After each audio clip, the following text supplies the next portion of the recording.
नमस्कार मंडळी, आज आपण बनवणार आहोत चॉकलेट कपकेक. ते सुद्धा कोणत्याही टीनचा वापर न करता घरच्या साहित्यामध्ये घरचं भांडं वापरून म्हणजे एक वाटी वापरून आपण कपकेक बनवणार आहोत. तर चला मग सुरुवात करूया.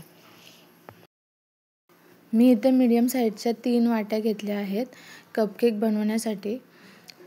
त्याला बटर पेपर लावून तेलाने थोडंसं ग्रीस करून घेतले. बटर पेपर नाही लावला तरी काही हरकत नाही.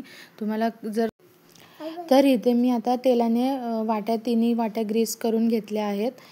तर आता आपण बॅटर तयार करून घेऊ. त्या वाट्या साईडला ठेवून घेऊ. तर आता आपण बॅटर तयार करून घेऊया.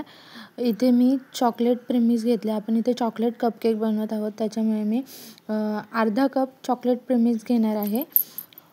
तर माझ्या मुलाला सुद्धा कपकेक खायची खूप इच्छा होत होती. तो सारखा बोलत होता की मम्मी तू सगळ्या बाहेरच्या लोकांसाठी ऑर्डर घेते, माझ्यासाठी पण कधीतरी केक बनव.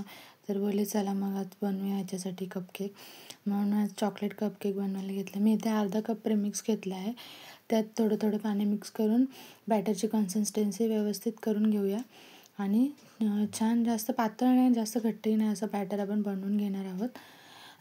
खूप इझी जातं चॉकलेट प्रेमिक्सनी कपकेक बनवणं. खूप छानसुद्धा होतात, खूप मस्त होतात, यमी होतात, डिलिशियस होतात. तुम्ही एकदा नक्की ट्राय करून बघा. अशी बॅटरची कन्सिस्टन्सी पाहिजे. थोडीशी मला घट्ट वाटते म्हणून थोडंसं मी पुन्हा पाणी ॲड करते आणि मग थोडंसं तेल ॲड करून पुन्हा मिक्स करून घेऊया. तर आता इथे आपलं बॅटर तयार होत आलं आहे. थोडंसं तेल मिक्स करते आणि मग पुन्हा मिक्स करून आपण बॅटर तयार करून घेऊ. तुम्हीसुद्धा सहजपणे असे कपकेक बनवू शकता घरच्या साहित्यामध्ये. आता इथे मी प्रेमिक्स घेतले आहे. बिना प्रेमिक्सनेसुद्धा तुम्ही कपकेक बनवू शकता. त्याचा व्हिडिओ पण मी अपलोड नक्की करेल. जर तुम्हाला हवा असेल तर नक्की कमेंट करून सांगा. तर आता मी इथे बॅटर मिक्स करून घेतले आणि मग नंतर आपण ज्या टीन म्हणजे ज्या वाट्या घेतल्यात त्याच्यात आपण ते ओतून घेऊया. तर आता हे माझं बॅटर कंप्लीट झालं आहे तयार करून. आता आपण ओतून घेऊया. तर आता मी पूर्ण नाही ओतणार, थोडं थोडं घेणार आहे, कारण मध्ये मला चॉकलेटसुद्धा टाकायचं आहे. चॉकलेट टाकल्याने अजून केक खूप छान लागतात. कपकेक खायला खूप छान डिलिशियस लागतात, यमी लागतात.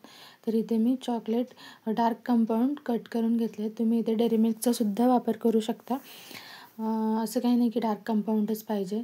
जे तुमच्याकडे असेल अवेलेबल ते तुम्ही टाकू शकता. चॉको चिप्ससुद्धा टाकू शकता. मी इथे डार्क कंपाऊंड टाकते आणि मग नंतर पुन्हा ते चॉकलेट फिल करून घेते. चॉकलेट प्रेमिक्स टाकून ते पूर्ण झाकून घ्यायचं. डार्क कंपाऊंड टाकले. तर इथे मी कढई आधीच प्रीहीट करण्यासाठी ठेवली होती 10 मिनटासाठी. आता आपण ते कपकेक ठेवूया आणि एक 20 मिनटात आपले कपकेक रेडी होतील. तर आता 20 मिनटांनी आणि गॅस एकदम छोटा करायचा, मोठ्या गॅसवर, नाही तर ते करपून जाते.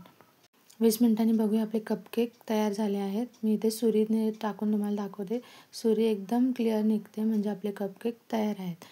तर आता बघा किती सुंदर झाले आहेत. असं काही नाही की तुमच्याकडे कपकेकसाठी टीन पाहिजेत किंवा कपच पाहिजे असं काही नाही. आता इथे मी चॉकलेट गनाश बनवून घेतला आहे आणि त्याच्यावरती स्प्रेड करते. खूप छान लागतं. तुम्ही हवं तसं डेकोरेट करू शकता. क्रीमने फ्लावर काढू शकता.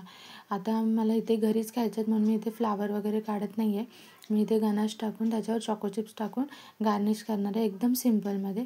तर तुम्ही असं करू शकता. गनाश बनवण्याची जर तुम्हाला गनाशची रेसिपी हवी असेल तर तीसुद्धा मी अपलोड करेल. तुम्ही कमेंट करून नक्की सांगा.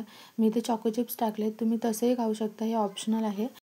तर आपले हे कपकेक तयार आहेत. तुम्ही बघू शकता किती सुंदर झाले आहेत आणि खायलासुद्धा इतकेच छान लागतात.